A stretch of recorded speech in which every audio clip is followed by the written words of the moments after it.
Hey guys, welcome to our channel Shorthand Dictation with Neha. So today we will start the dictation at 90 WPM within 3 seconds. So guys, start करने से पहले please press the bell icon for more updates. Let's start. 1, 2, 3.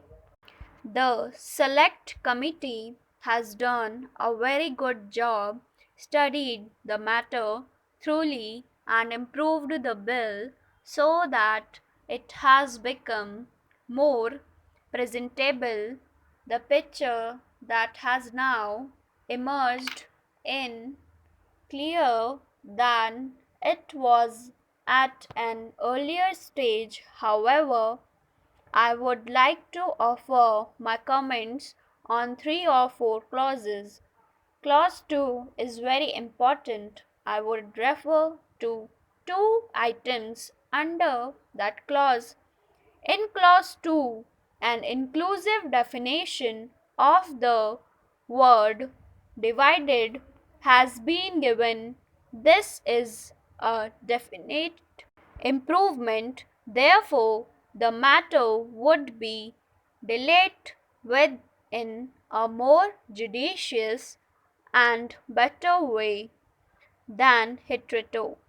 However, this subject is such a difficult one that it is not so easy to make any definition a perfect one.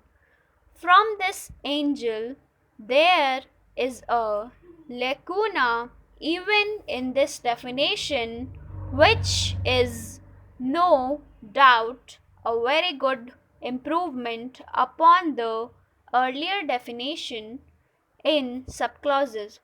Of these clauses, any payment of any sum by way of advance or loan to a shareholder, or any payment on behalf of or for the individual benefits of any such holder, is deemed to be included in the word divided.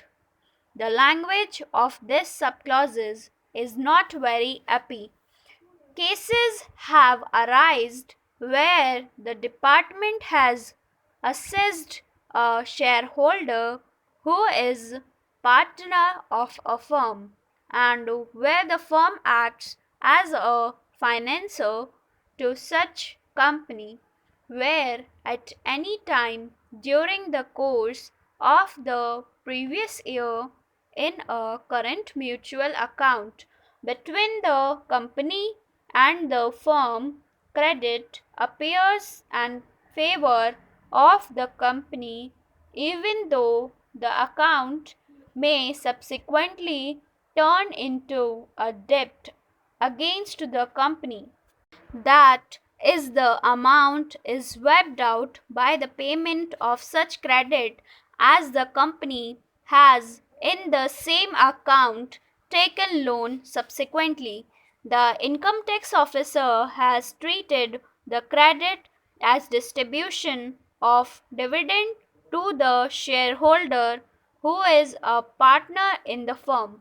I think in this case the definition works very executively and harshly.